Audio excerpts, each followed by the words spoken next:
Em Zorá nasceu um nazireu, separado pra ti, ó meu Deus. Cabelos longos, força sem igual, pra livrar Israel do grande mal. Filisteus nos oprimiam sem cessar, mas teu Espírito em mim veio habitar.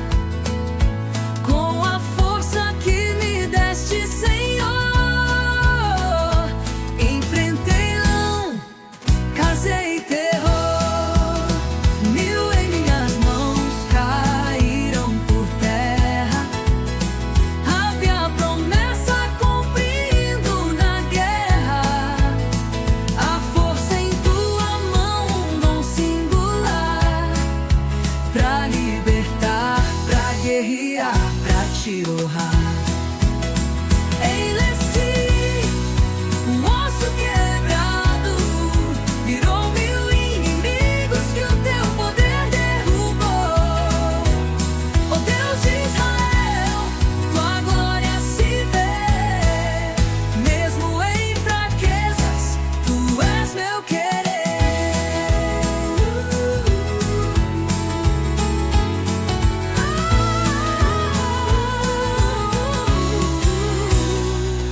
Em Gaza o portão eu levei,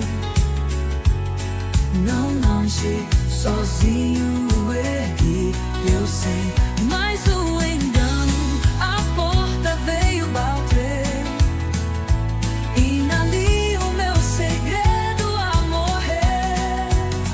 Os laços do capeta ela pintou, minha força se esvaiu e a luz se apagou. Cegaram meus olhos, escravizado eu fui. No moinho do inimigo minha dor flui. Zombaram de mim, festa pagã fizeram, mas no meu clamor teus ouvidos se abriram.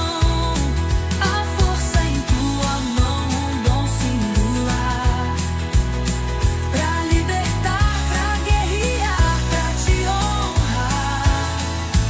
Enleci um osso quebrado, virou 1000 inimigos que o teu poder derrubou. Deus de Israel, tua glória se vê. Mesmo em fraquezas, tu és meu querer.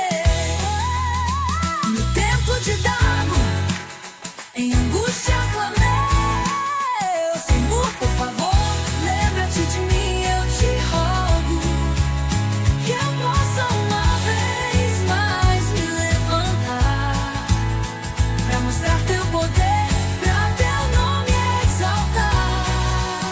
As colunas toquei com força final, caiu o templo e o mal findou, afindou.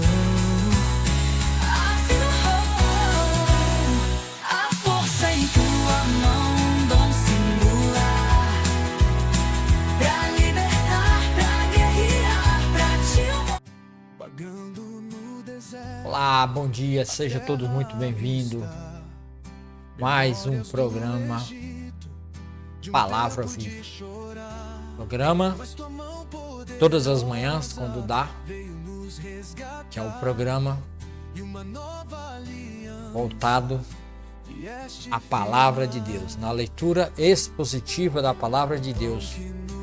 E hoje nós vamos a início a mais uma jornada maravilhosa. Fique aí para você vir comigo nessa jornada maravilhosa da leitura do livro de Juízes, usando a Bíblia Filamente, que é essa ótima Bíblia que tem um app, um aplicativo para você baixar no seu celular, comprar a Bíblia, baixa o aplicativo, lê o QR Code, tem aqui dentro dessa Bíblia, que ele é exclusivo seu, ele é exclusivo de cada Bíblia, QR Code, e aí você vai ter o acesso a todos os estudos, todas as mídias mapas interativos, vídeos, explicações, tudo sobre o livro que você vai estar acompanhando. Estamos começando hoje mais uma jornada maravilhosa no livro de Juízes, por isso chamo você, convido você a ficar comigo mais essa jornada maravilhosa aqui no canal, no YouTube, né? É o canal Palavra do Avivamento, no programa Palavra Viva. Então, você que está no Substack, Ano Hubble, eu deixo o link na descrição desse vídeo abaixo. No Facebook é na descrição acima, fica um link aí aonde começa a playlist, a leitura de Gênesis capítulo 3 e vamos até o Apocalipse, se Deus quiser. Não sei quando vamos terminar, mas um dia terminaremos essa leitura maravilhosa. Então, sem mais delongas, sem mais demora, vamos orar e iniciar aqui nosso programa Palavra Viva. Senhor, meu Deus, meu Pai, obrigado, Senhor, por essa palavra maravilhosa, obrigado pelo teu amor, obrigado pelo teu cuidado, obrigado por tudo que o Senhor tem feito, por tudo que o Senhor tem nos ajudado, porque não há outro Deus como o Senhor, Deus maravilhoso que criou os céus e a terra e todas as coisas que nela há, e o Senhor nos criaste para louvor e para a glória do teu nome, Senhor, e assim nós somos teus filhos, Senhor, que essa palavra lida hoje, as explicações aqui faladas, entra nas mentes e nos corações, Senhor. Abençoa esse programa, abençoa, Senhor, esses capítulos que vai ser lido aqui agora, Senhor. Em nome de Jesus, Senhor, meu Deus, meu Pai. Nos ajude, Senhor, abençoando esse programa que vai se iniciar agora no livro de Juízes.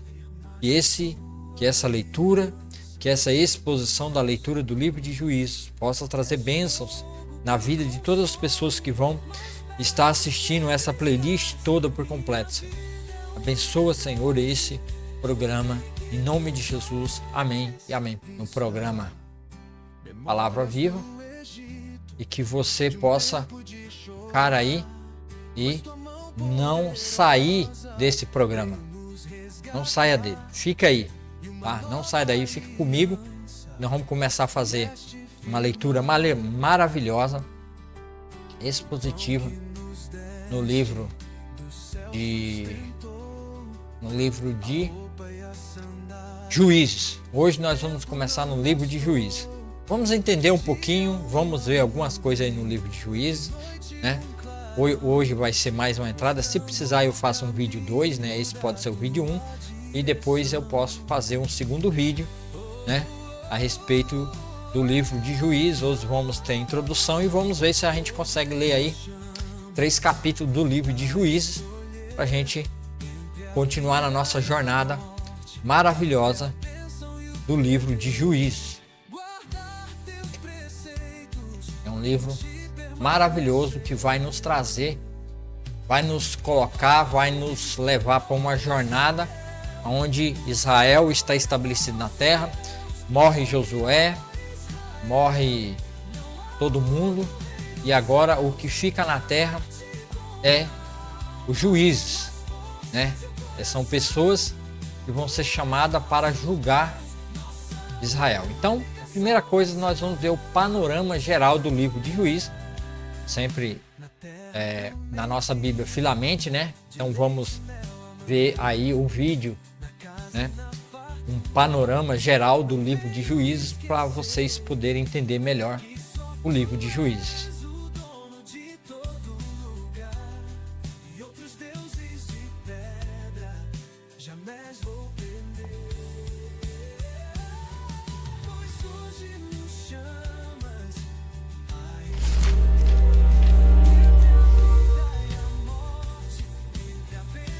O livro de Juízes. Lembre-se, depois que Josué levou as tribos de Israel para a terra prometida, ele os chamou para serem fiéis à aliança com Deus.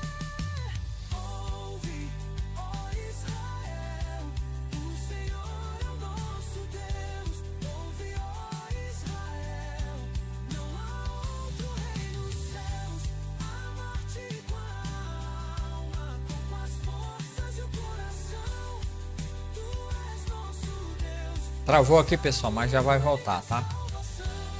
Pera aí. Vou fui ajustar o negócio aqui e acabou foi travando. Isso aí para vocês verem a Bíblia Filamente, tá? Eu abro ele no computador através de um programa e esse programa ele abre a Bíblia para mim Filamente e assim eu vou dando os estudos. Compro essa Bíblia, é uma ótima Bíblia, tá? Então é muito bom. Tem os mapas interativos e tem aqui o vídeo, né? Vamos assistir o vídeo.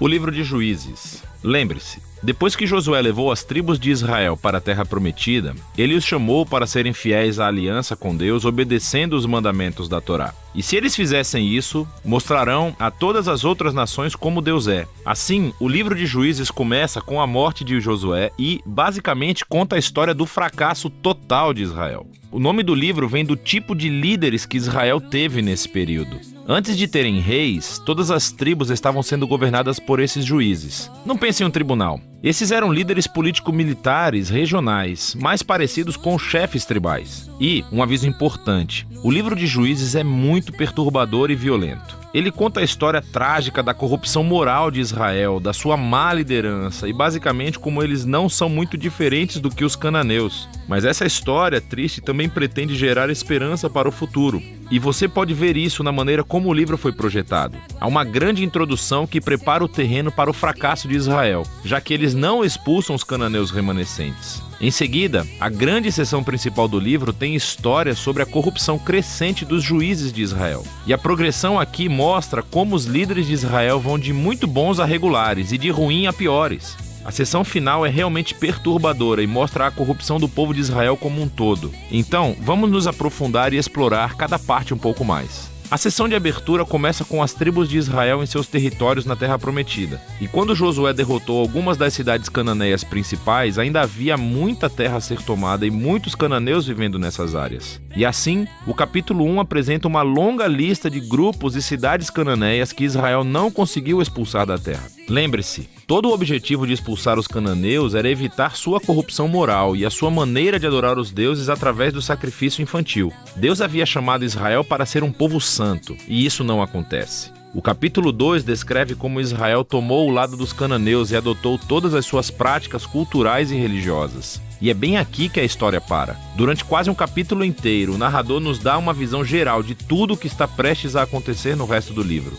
Essa parte da história de Israel, diz o narrador, foi uma série de ciclos se movendo como uma espiral para baixo. Assim, Israel tornava-se como os cananeus e assim pecariam contra Deus. Deus permitiria que eles fossem conquistados e oprimidos pelos cananeus. E por fim, os israelitas veriam o erro de suas escolhas e se arrependeriam. Então, Deus levantaria um libertador, um juiz dentre Israel, que derrotaria o inimigo e traria uma era de paz. Mas, finalmente, Israel pecaria novamente e começaria tudo de novo. Esse ciclo fornece o conceito literário e o fluxo para a próxima seção principal do livro. Ele se repete para cada um dos 6 juízes principais cujas histórias são contadas aqui. As histórias dos 3 primeiros juízes, Otniel, Eude e Débora, são aventuras épicas, mas são também histórias extremamente sangrentas. Ou os próprios juízes, ou as pessoas que ajudam os juízes derrotam seus inimigos e libertam o povo de Israel.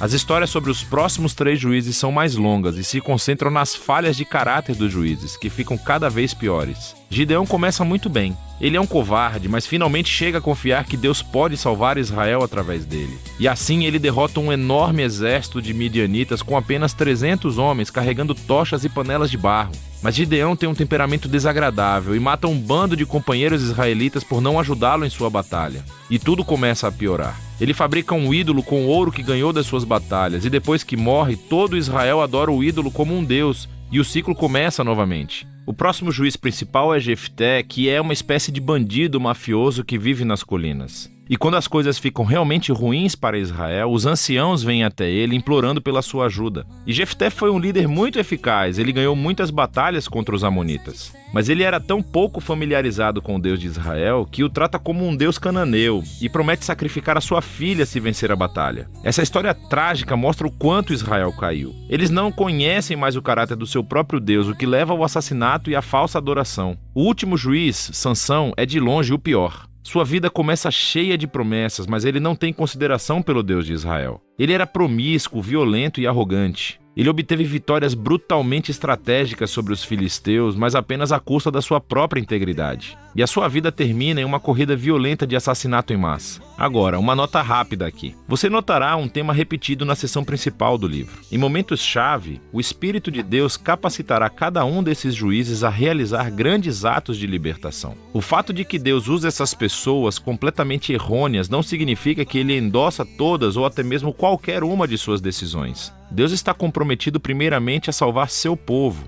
mas tudo o que ele tem são esses líderes corruptos e por isso trabalha com eles. Essa sessão inteira é projetada para mostrar o quão ruim as coisas ficam. Você não consegue nem diferenciar os israelitas dos cananeus. E estamos falando apenas dos líderes. A sessão final mostra Israel como um todo chegando ao fundo do poço. Há duas histórias trágicas aqui e elas não são para os fracos de coração. Elas são estruturadas por essa linha, que é repetida 4 vezes no final do livro. Naquela época, Israel não tinha um rei, e todos faziam o que era certo aos seus próprios olhos. A primeira história é sobre um israelita chamado Miqueias, que constrói um templo privado para um ídolo. E ele é saqueado por um exército particular enviado da tribo de Dan. Então eles vêm e roubam tudo. E eles queimam a cidade pacífica de Laís e assassinam todos os seus habitantes. É uma história horripilante. Quando Israel se esquece do seu Deus, o poder e a força consertam as coisas. A história final do livro é ainda pior. É uma história chocante de abuso sexual e violência que leva à primeira guerra civil de Israel. É muito perturbador e esse é o objetivo. Essas histórias servem como um aviso. A queda de Israel até a autodestruição é o resultado de se afastar do Deus que os ama e que os salvou da escravidão do Egito. E agora Israel precisa ser libertado de si mesmo. O único vislumbre de esperança nessa história é encontrado nessa linha repetida na última parte do livro. Na verdade, forma a última frase da história: Israel não tem rei. E assim, o palco está montado para que os seguintes livros contem as origens da família do rei Davi, o livro de Ruth, e também as origens do próprio reinado de Israel, o livro de 1 Samuel. Mas a história dos juízes tem valor como uma tragédia. É uma explicação séria da condição humana e, eventualmente, mostra a necessidade da graça de Deus para enviar um rei que resgatará o seu povo. E esse é o livro de Juízes.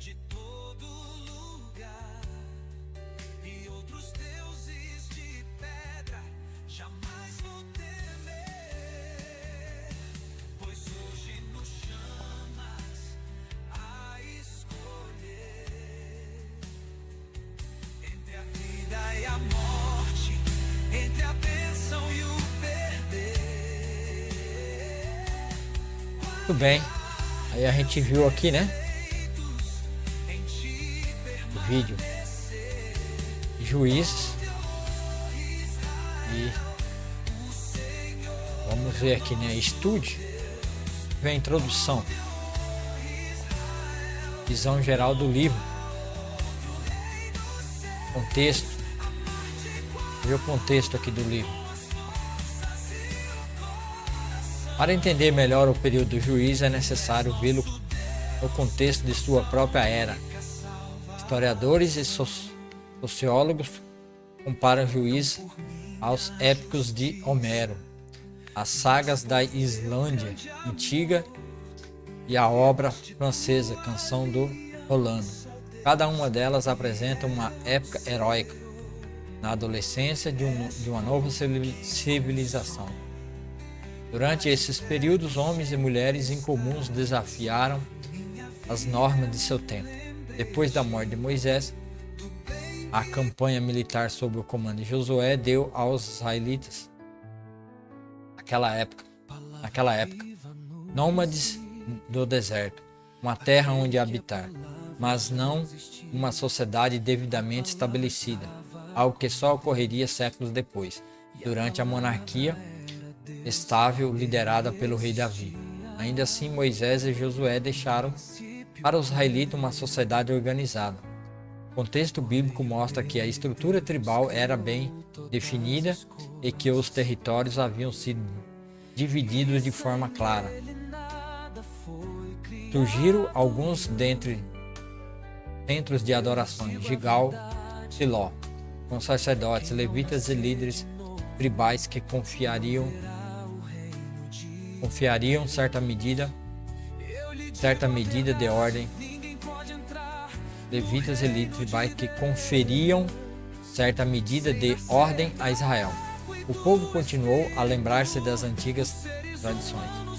A promessa feita na aliança com Abraão, a estadia temporária no Egito, de onde Israel havia sido resgatado pelo poder de Deus, a perambulação pelo deserto e a confirmação da aliança. Mas ainda faltava alguma coisa. De acordo com Juízes, as fraquezas de Israel tinham suas fontes. Primeiro, prólogo de 2 a 5 e 2:6 a 3:6 explica que as tribos não conseguiram tomar posse dos territórios que foram entregues, porque cederam aos costumes de Canaã.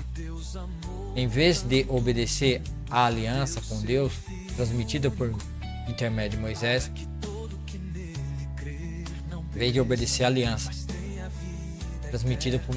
A segunda questão se mostra mais presente nos epílogos 17, de 1 ao capítulo 21, 25, e é resumida na recorrente frase: naqueles dias Israel não tinha rei, cada um fazia o que parecia certo aos seus próprios olhos.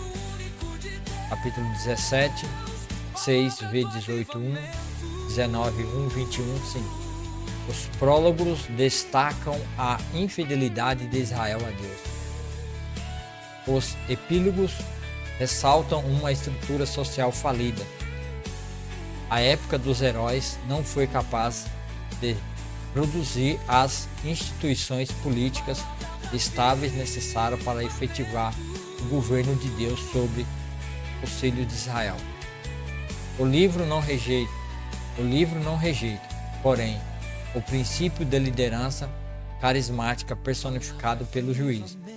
A inspiração dos juízes foi concedida por iniciativa de Deus e cumpriu o propósito divino de dirigir e salvar Israel. Capítulo 2, verso 16 a 19. As narrativas celebram a liderança heróica e deixam claro que o tendão de Aquiles dessa época não se encontrava nos líderes divinamente inspirados, mas na pecaminosidade do coração do povo, que precisava ser tratada por uma forma diferente de governo. Naqueles dias faltava alguma coisa. Trouxe a graça aos filhos teus. Então, isso aqui é o início do livro de Juízes. Deixa eu já deixar preparada aqui a leitura de Juízes 1. Nós vamos, a partir de agora, nós vamos ler a Bíblia. Então fica comigo, vem comigo. Sou Alex César, aqui no programa Palavra Viva. Fica comigo, vem comigo e vamos para a leitura da Palavra de Deus aqui no livro. E só mudar aqui então da Bíblia.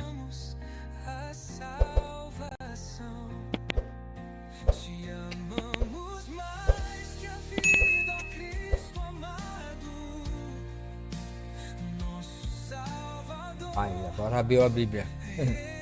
Agora abriu a Bíblia correta, né? Deixa eu ver aqui. Juízes 1.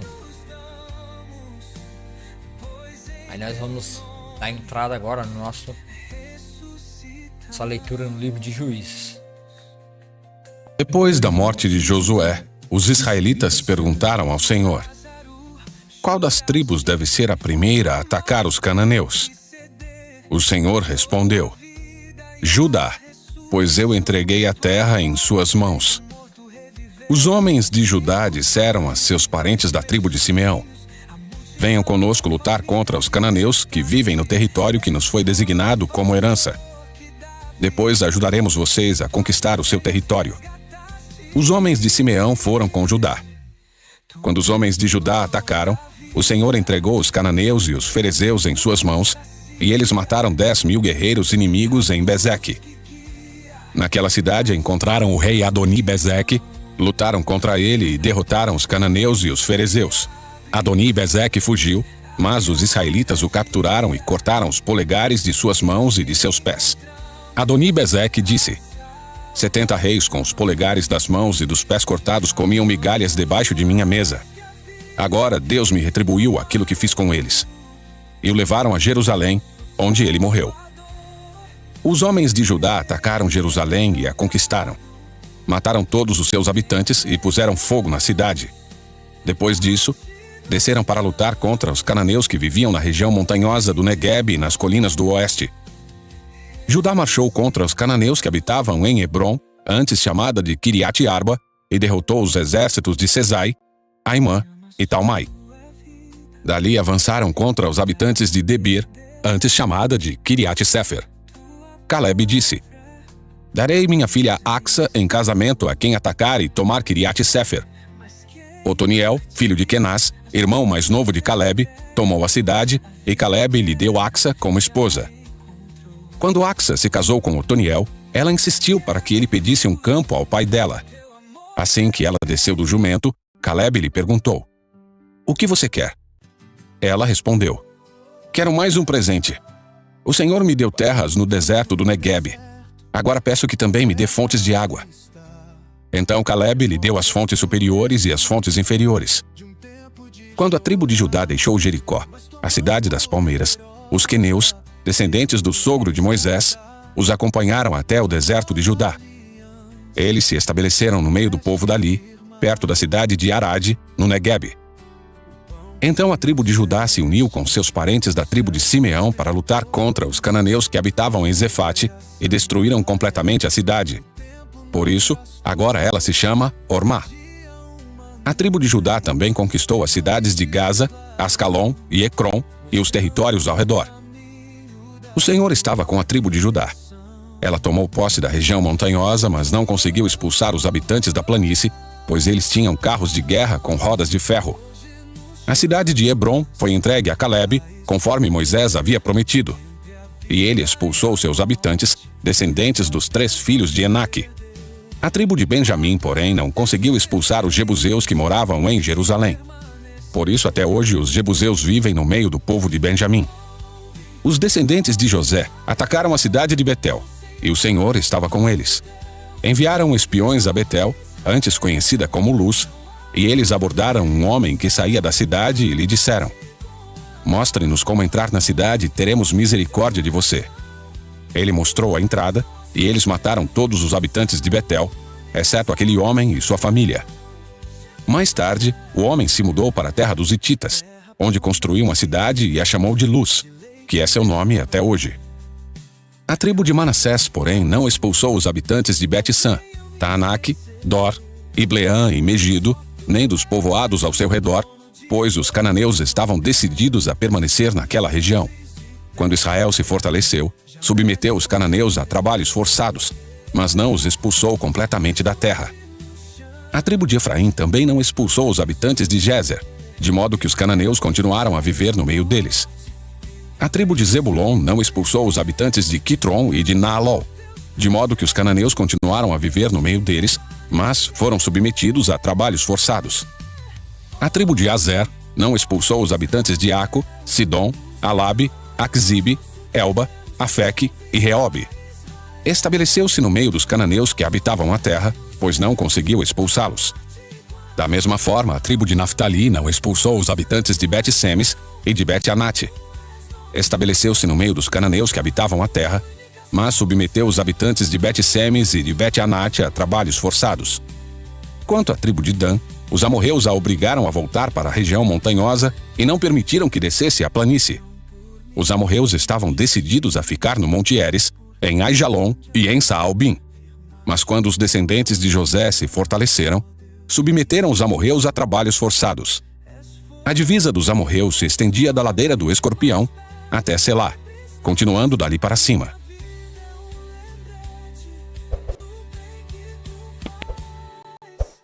Capítulo 2.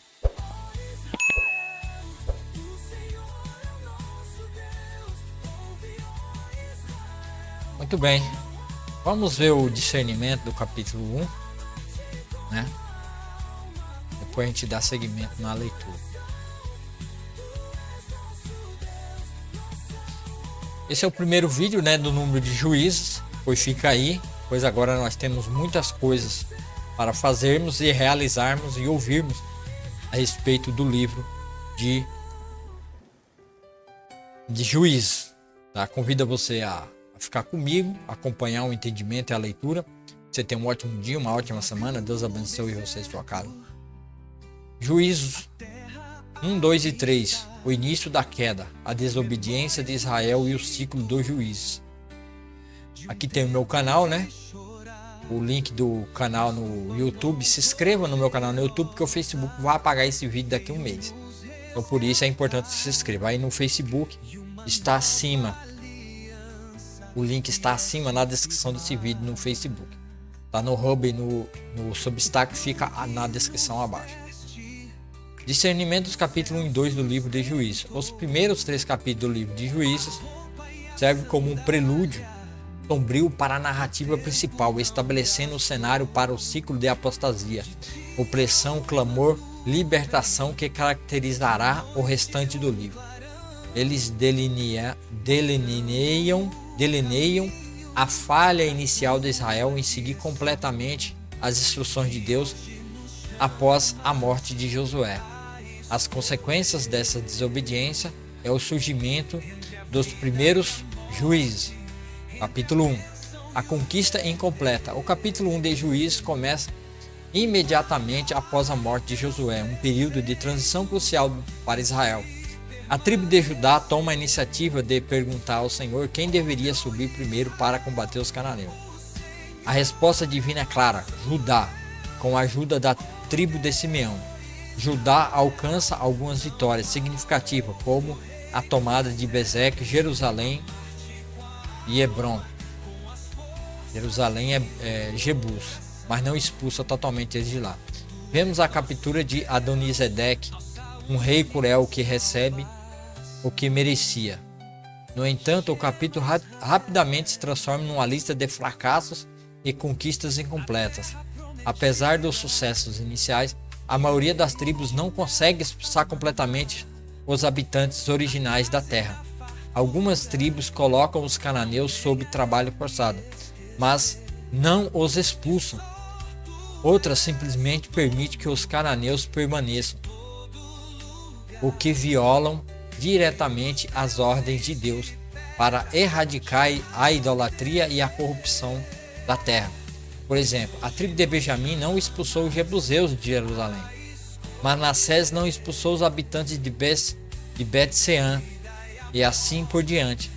Essa falha em obedecer plenamente é o ponto central do capítulo e prenuncia os problemas futuros de Israel. Aí vem o ciclo 2, né, do capítulo 2, mas não vamos ler ele agora. Vamos ler a Bíblia.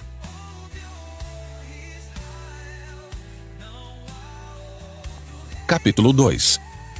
O anjo do Senhor subiu de Gilgal a Boquim e disse aos israelitas: Tirei vocês do Egito e os trouxe a esta terra que jurei dar a seus antepassados, e afirmei que jamais quebraria a minha aliança com vocês. De sua parte, vocês não deviam fazer aliança alguma com os habitantes desta terra, mas sim destruir seus altares. Por que vocês desobedeceram a minha ordem? Agora, portanto, declaro que não expulsarei mais os povos que habitam em sua terra. Eles serão como espinhos em suas costas, e os deuses deles serão uma armadilha para vocês. Quando o anjo do Senhor acabou de falar a todos os israelitas, o povo chorou em alta voz. Por isso, chamaram aquele lugar de Boquim, e ali ofereceram sacrifícios ao Senhor. Depois que Josué se despediu do povo, cada tribo de Israel partiu para tomar posse do território que havia recebido como herança. O povo serviu ao Senhor durante toda a vida de Josué, e também dos líderes que sobreviveram depois dele e que tinham visto as grandes coisas que o Senhor havia feito por Israel. Josué, filho de Num, servo do Senhor, morreu aos 110 anos. Foi sepultado na terra que havia recebido como herança, em Timnat-Sera, na região montanhosa de Efraim, ao norte do Monte Gaás. Depois que aquela geração morreu e se reuniu a seus antepassados, surgiu uma nova geração que não conhecia o Senhor nem tinha visto as grandes coisas que ele havia feito por Israel. Os israelitas fizeram o que era mal aos olhos do Senhor e serviram às imagens de Baal. Abandonaram o Senhor, o Deus de seus antepassados, que os havia tirado do Egito. Seguiram e adoraram os deuses dos povos ao redor e, com isso, provocaram a ira do Senhor. Abandonaram o Senhor para servir a Baal e as imagens de Astarote. Com isso, a ira do Senhor ardeu contra Israel. E ele os entregou nas mãos de saqueadores que tomaram seus bens. Entregou-os aos inimigos ao seu redor, aos quais já não conseguiam resistir. Toda vez que saíam para a batalha, o Senhor lutava contra eles e provocava sua derrota, conforme lhes havia advertido com juramento. Por isso, o povo vivia em grande angústia. Então o Senhor levantou juízes para livrar o povo de seus agressores. Contudo, não quiseram ouvir os juízes, mas se prostituíram, adorando outros deuses. Como se desviaram depressa do caminho de seus antepassados, que haviam andado em obediência aos mandamentos do Senhor. Sempre que o Senhor levantava um juiz sobre os israelitas, o Senhor estava com ele e livrava o povo de seus inimigos enquanto o juiz vivia. Pois o Senhor tinha compaixão de seu povo, que sofria sob o peso da aflição provocada por seus opressores. Quando o juiz morria, porém, eles voltavam a seus caminhos corruptos e se comportavam ainda pior que seus antepassados. Seguiam outros deuses, servindo-os e adorando-os. Não abandonavam suas práticas perversas e seus caminhos teimosos. Por isso a ira do Senhor ardeu contra Israel. Disse ele: uma vez que este povo violou a minha aliança, que fiz com seus antepassados, e não me deu ouvidos, não expulsarei mais as nações que Josué deixou por conquistar quando morreu. Fiz isso para pôr Israel à prova, para ver se seguiria os caminhos do Senhor, como fizeram seus antepassados. Assim, o Senhor deixou aquelas nações na terra. Não as expulsou de imediato, nem permitiu que Josué conquistasse todas elas.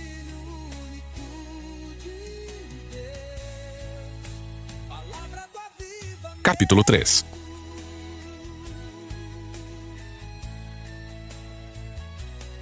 Então vamos ler o capítulo 3, né? Vamos para o discernimento aqui, o capítulo 3. Vamos lá. Capítulo 2, né? Não 3. O ciclo de apostasia e o juízo. O capítulo 2 revela as graves consequências da desobediência descrita no capítulo anterior. Um anjo do Senhor, era para estar com letra maiúscula, anjo do Senhor, que é o próprio, a teofania, né? Cristo apareceu antes do tempo. O anjo do Senhor sobe de Gigal a Boquim e confronta os israelitas, lembrando-os de sua aliança com Deus e de como eles a quebraram ao não expulsar os cananeus e fazer aliança com eles. A resposta do povo é chorar, dando ao lugar o nome de Boquim, que significa choradores, lugar de choradores. Adianta chorar depois do leite derramado? Contudo, esse arrependimento é superficial e temporário. Após a morte da geração que havia presenciado as maravilhas de Deus no Egito e durante a conquista, surge uma nova geração que não conhecia o Senhor nem as obras que ele fizera por Israel. Essa é a causa raiz do problema. A falta de transmissão fiel da fé. O que é isso? A falta de levitas lendo a palavra de Deus para o povo. Os religiosos falharam. Os levitas falharam. Os sacerdotes falharam. Os sumos sacerdotes falharam em transmitir e ensinar o povo a palavra de Deus, porque o povo se esquecia de Deus. Se eles se esqueciam de Deus, é porque eles não estavam ouvindo a palavra de Deus. E hoje nas igrejas está acontecendo a mesma coisa. Depois daquela reforma protestante que houve em 1600, a partir de 1700 e 800, a partir ali do século XIX e agora iniciando o século XX, o povo não quer mais ler a Bíblia, não quer mais ler a palavra de Deus. Eles trocaram a verdade de Deus por outras coisas, trocaram por filosofias vãs, sabe, por hermenêuticas do Deus Hermes, falsa interpretação e uma falsa exegese. Eles se esqueceram e se esquecem da palavra de Deus. Ensinam outras coisas, ensinam outras doutrinas, doutrina da libertação, teologia da libertação, teologia da prosperidade, teologia da missão integral. Eles ensinam qualquer outra bugiganga velha que não serve, né? Psicologia, né? Terapia de autoajuda e tudo quanto é bugiganga psicológica. Aí eles colocaram no lugar do ensino da palavra de Deus, que é viva e eficaz, que é Jesus Cristo que está aqui dentro da Bíblia, que revela e se revela para as pessoas através da leitura, e assim nós temos comunhão com Cristo e com a sua palavra, e temos vida eterna através da leitura expositiva da palavra de Deus.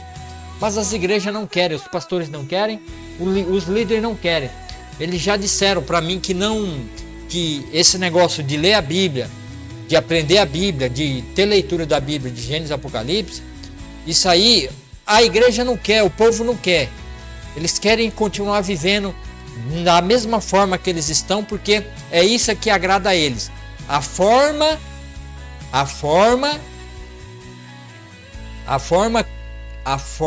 pela qual o mundo oferece um bem-estar social a eles é o jeito que eles querem viver. Eles não querem ter um relacionamento com Cristo. Eles são confundidos numa religião falsa que prega um falso evangelho, uma falsa hermenêutica, uma falsa exegese, falsas doutrinas. Tem muitas seitas, heresias, ensinando um monte de coisa errada e conduzindo um monte de gente ao inferno. É isso que eles disseram para mim, que eles querem continuar nessa vida. Não querem saber do conhecimento de Deus a partir da leitura da palavra de Deus. Então assim eles querem, assim eles podem continuar. Por mim não tem problema. O problema é quando eles morrerem e ter um encontro com o Senhor. Aí vai ser problema. Mas eu estou aqui com esse programa, que é o programa Palavra Viva, para achar alguém que queira, você que queira, quer aprender, quer conhecer Jesus Cristo, clica no link acima, se inscreva no meu canal, é tudo de graça, não cobro nada. Aliás, eu estou pagando para fazer isso aqui. E daí você vai começar a ler a palavra de Deus comigo de Gênesis e Apocalipse, e você vai descobrir o grande amor de Deus, a grande beleza do amor e da graça e da misericórdia de Deus, e como é maravilhoso ler e aprender a palavra de Deus todos os dias de Gênesis e Apocalipse. A falta de transmissão fiel da fé.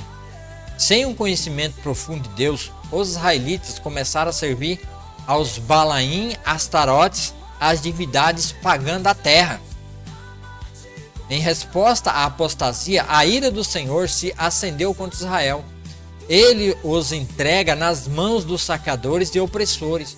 É nesse ponto que Deus levanta os juízes para libertá-los das mãos de seus inimigos. No entanto, mesmo com o juízo, o povo permanece teimoso e volta à idolatria, e volta à sua idolatria. Assim que o juiz morre, e volta à idolatria assim que o juiz morre. O capítulo 2 estabelece o ciclo vicioso que se repetirá ao longo de todo o livro de Juízes. Desobediência, opressão, clamor, libertação. Através de um juiz, morte do juiz, novamente desobediência. Deus declara que não expulsaria mais as nações remanescentes para provar Israel, testando sua fidelidade. Aí vai o capítulo 3, mas nós temos que ler primeiro o capítulo 3. Então, vamos ler o capítulo 3.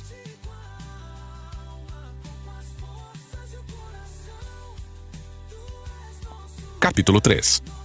Estas são as nações que o Senhor deixou na terra para pôr à prova os israelitas que não haviam participado das guerras em Canaã. Ele assim fez apenas para dar treinamento de combate às gerações de israelitas que não tinham experiência no campo de batalha. Estas são as nações: os filisteus com seus 5 governantes, todos os cananeus, os sidônios e os heveus que habitavam nos montes do Líbano, desde o monte Baal-Hermon até Lebo-Amate. Esses povos foram deixados para pôr Israel à prova, para ver se obedeceriam aos mandamentos que o Senhor tinha dado a seus antepassados por meio de Moisés. Assim, os israelitas viveram entre os cananeus, os hititas, os amorreus, os ferezeus, os heveus e os jebuseus. Casaram-se com as filhas deles e deram suas filhas em casamento aos filhos deles, e serviram aos deuses deles. Os israelitas fizeram o que era mal aos olhos do Senhor. Esqueceram-se do Senhor, seu Deus, e serviram às imagens de Baal e aos postes de Azerá.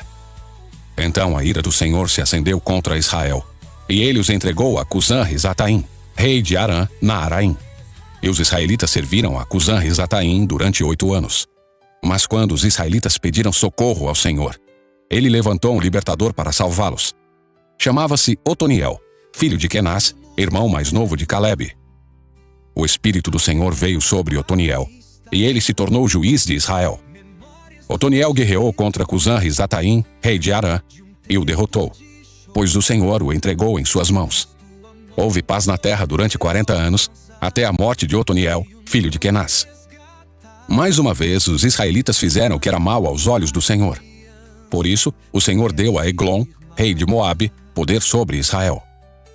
Eglon se aliou com os amonitas e os amalequitas, atacou e derrotou Israel e conquistou Jericó, a cidade das palmeiras. Os israelitas serviram a Eglon, rei de Moabe, durante 18 anos. Mas quando os israelitas pediram socorro ao Senhor, ele levantou um libertador para salvá-los. Chamava-se Eude, homem canhoto, filho de Gera, da tribo de Benjamim. Os israelitas encarregaram Eude de entregar o tributo a Eglon, rei de Moabe. Eude fez um punhal de 2 gumes, com cerca de 40 centímetros de comprimento, e prendeu a arma à coxa direita, onde ficou escondida debaixo da roupa.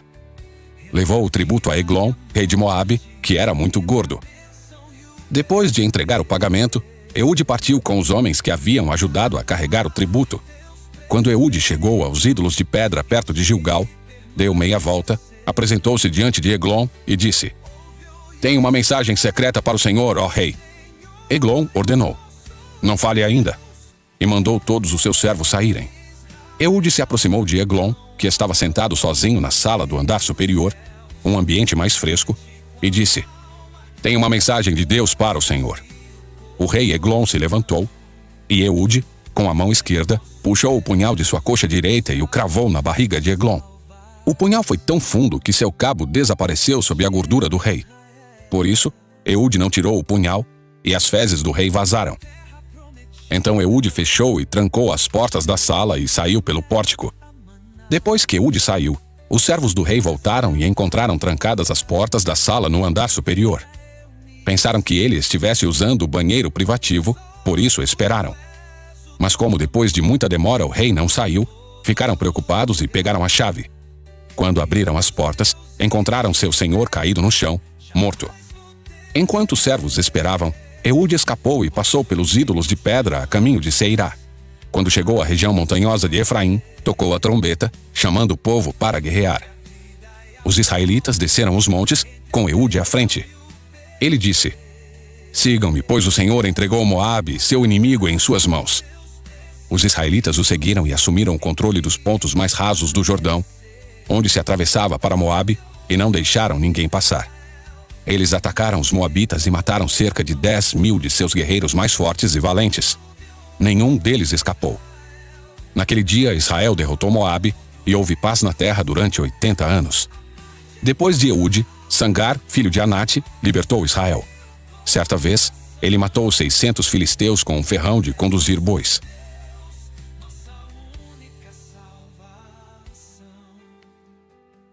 Capítulo 4.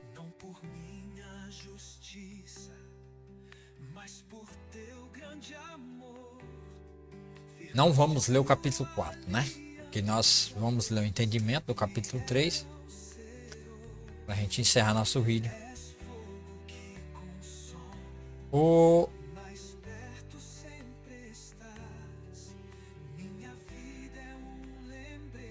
Capítulo 3. Os primeiros juízes e a opressão continua. O capítulo 3 apresenta a concretização da declaração de Deus no capítulo anterior. As nações que não foram expulsas permanecem para testar Israel. Essas nações incluem os 5 príncipes dos filisteus, todos os cananeus, os sidônios e os heveus que habitavam no norte do Líbano. A presença dessas nações serve a um duplo propósito. Primeiro, para que as gerações futuras de israelitas que não haviam experimentado a guerra em Canaã pudessem aprender a combater. Segundo, para provar se Israel obedeceria aos mandamentos do Senhor. Infelizmente, eles falharam no teste, misturando-se com as nações e adorando seus deuses. Diante da persistente desobediência, Deus permite que Israel seja oprimido por Cusã-Risataim, rei da Mesopotâmia, por 8 anos. Quando os israelitas clamam ao Senhor, ele levanta o primeiro juiz, Otiniel, da tribo de Judá. O Espírito do Senhor vem sobre Otiniel e ele livra Israel, trazendo 40 anos de paz. Após a morte de Otiniel, o ciclo se repete. Os filhos de Israel voltam a fazer o que era mal aos olhos do Senhor. Desta vez, Deus fortalece Eglon, rei de Moabe, que oprime Israel por 18 anos. Em resposta ao clamor do povo, Deus levanta o segundo juiz, Eude, um canhoto da tribo de Benjamim. Eude planeja e executa astutamente o assassinato de Eglon, libertando Israel da opressão dos Moabitas. Lembrando que os Moabitas são primos de Israel, né? Porque são parentes, porque o pai de Moabe é Ló, sobrinho de Abrão. A terra desfruta de 80 anos de paz. O capítulo 3 conclui com uma breve menção a sangue. O terceiro juiz que libertou Israel, matando 600 filisteus com uma aguilhada de bois. Embora sua história seja concisa, ou precisa, ou rápida, né? Ela reforça o padrão de Deus levantando libertadores em resposta ao clamor do seu povo. Síntese e tema-chave. Os capítulos 1, 2 e 3 Juízes estabelecem os fundamentos para a compreensão de todo o livro. Eles destacam vários temas cruciais. A falha na obediência completa. A incapacidade de Israel de expulsar completamente os cananeus é a sua semente de sua ruína. A obediência parcial é, na verdade, desobediência. Porque diante de Deus, ou se faz por completa ou não fez nada. O perigo da assimilação cultural e religiosa. A mistura com as nações pagãs leva Israel a adotar seus costumes. A mistura com as nações pagãs leva Israel a adotar seus costumes e deuses, resultando em uma apostasia e ira divina. Não é muito diferente nos nossos dias, tá havendo muito secretismo religioso, onde igrejas reformadas tradicionais estão se unindo com a grande prostituta e se tornando a filha dessas prostitutas, da grande prostituta, tá? Então a igreja evangélica cristã reformada está se desviando completamente da palavra de Deus. Por quê? Porque perderam o propósito da leitura expositiva da palavra de Deus, o ensinamento da palavra e das doutrinas verdadeiras na leitura da palavra de Deus. Então estão todo mundo se perdendo e vão entrar nesse ciclo vicioso de cai e levanta, cai e levanta. Aliás, já está no ciclo vicioso e está indo para, espero que esteja indo para, né, o ápice final, que é o arrebatamento do remanescente fiel, que é a igreja verdadeira de Jesus, e assim 7 anos de tribulação e a vinda de Jesus para estabelecer o reino de Deus aqui na terra. Embora Israel seja infiel, Deus permanece fiel à sua aliança, levantando juízes para libertar seu povo quando eles clamam a ele. O ciclo da desobediência e opressão. Esses capítulos introduzem o padrão repetitivo que define o período do juízo, mostrando a natureza teimosa do povo de Israel e a paciência de Deus. A necessidade de uma liderança justa. A ausência de um rei em Israel durante esse período é um fator contribuinte para o caos e a anarquia que se seguirão. A frase "aqueles dias não havia rei em Israel", cada um fazia o que bem parecia aos seus olhos, que aparece mais tarde no livro, é prefigurada por esses primeiros capítulos. Em suma, os primeiros capítulos de Juízes não são apenas um registro histórico, mas uma advertência atemporal sobre as consequências da desobediência e da diluição da fé, em um testemunho da misericórdia de Deus em continuar a prover libertação mesmo quando seu povo falha repetidamente.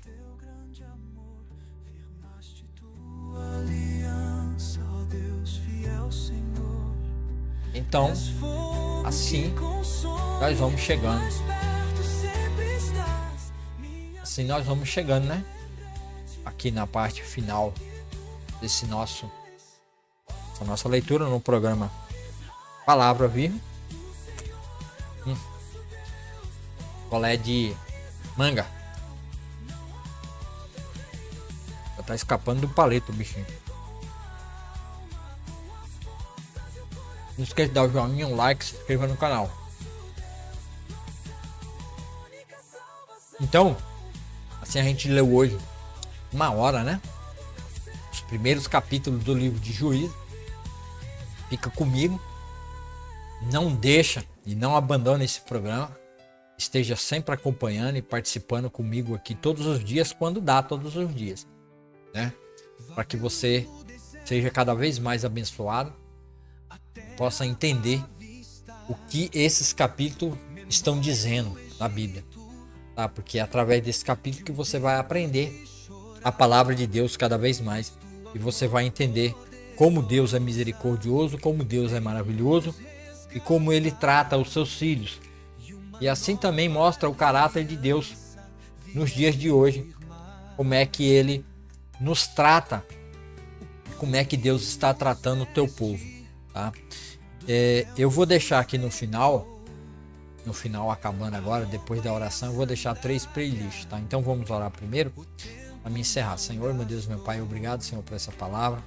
Obrigado pelo livro de Juízes, obrigado pelo que o Senhor fez, pelo que o Senhor se mostra. Um Deus zeloso, um Deus maravilhoso, que criou e fez todas as coisas para o louvor e glória do teu nome, meu Deus. Que o Senhor se revelou e se mostrou presente, mesmo quando o seu povo foi infiel e pecou contra o Senhor trouxe um libertador para libertá-los da opressão do inimigo. E assim hoje também a tua igreja, que foi salva, lavada e remida de uma vez por todas das mãos do grande inimigo das nossas almas, que é o próprio inimigo nas regiões celestiais, o mal, as trevas. Então o Senhor nos salvou e nos resgatou, e hoje o Senhor nos perdoa completamente nossos pecados. Se cremos em Cristo Jesus e confessamos Ele como nosso único e suficiente Salvador, Jesus Cristo, o advogado à destra, à direita de Deus, é o nosso remidor, é o Senhor que nos justifica, mesmo se venhamos a pecar. Agora temos pleno perdão e perdão completo no infinito. Não precisamos praticar boas obras, não precisamos fazer mais nada, porque o teu perdão é pleno. Mas precisamos confessar a Jesus como o nosso único e suficiente Salvador, crer nele, entregar nossa vida a Ele e andar nos caminhos dele e viver segundo a vontade dele, lendo a palavra de Deus para entendermos os caminhos do Senhor, para os construir, para que o caminho do Senhor venha sobre a nossa vida e venhamos obedecer a palavra de Deus e venhamos obedecer o próprio Deus. Senhor nosso Deus, nosso Pai, obrigado por tudo que o Senhor tem feito, tudo que o Senhor tem nos ajudado. Abençoa todas as igrejas, todos os líderes, coloca na mente e no coração de todos os líderes, para que eles venham acordar e perceber que precisam urgentemente crer que a palavra de Deus é o único meio, a única forma de fazer um verdadeiro avivamento nesse país. Na leitura de Gênesis e Apocalipse, é o único meio que vamos avivar o nosso país, como foi na época da Reforma Protestante, onde a leitura da palavra de Deus no seio da família, dentro da família, era constante. Mas que isso foi perdido a partir do século XVIII, século XIX, Senhor. Isso foi abandonado. Coloque na mente e nos corações os nossos líderes de todas as igrejas. Em nome de Jesus, ó Pai amado. Traga um verdadeiro avivamento ao nosso povo e à nossa nação, através da leitura expositiva da Tua palavra. Em nome de Jesus Cristo, ó Pai amado, Pai querido, faça isso para a glória de Deus Pai. Amém e amém. E você que está no YouTube, eu vou deixar aqui no final 3 playlists para que você comece a ler e aprender a palavra de Deus. Vou deixar a primeira de cima, Gênesis, a outra aqui vai ser de Carta aos Hebreus, e a que vai ficar na minha frente aqui provavelmente é a leitura do Evangelho de João. Então não deixe de assistir essas playlists, tá bom? Muito obrigado, Deus abençoe a presença de cada um de vocês por ter ficado comigo. Então vai ficar as 3 playlists aqui aparecendo para quem tá no YouTube.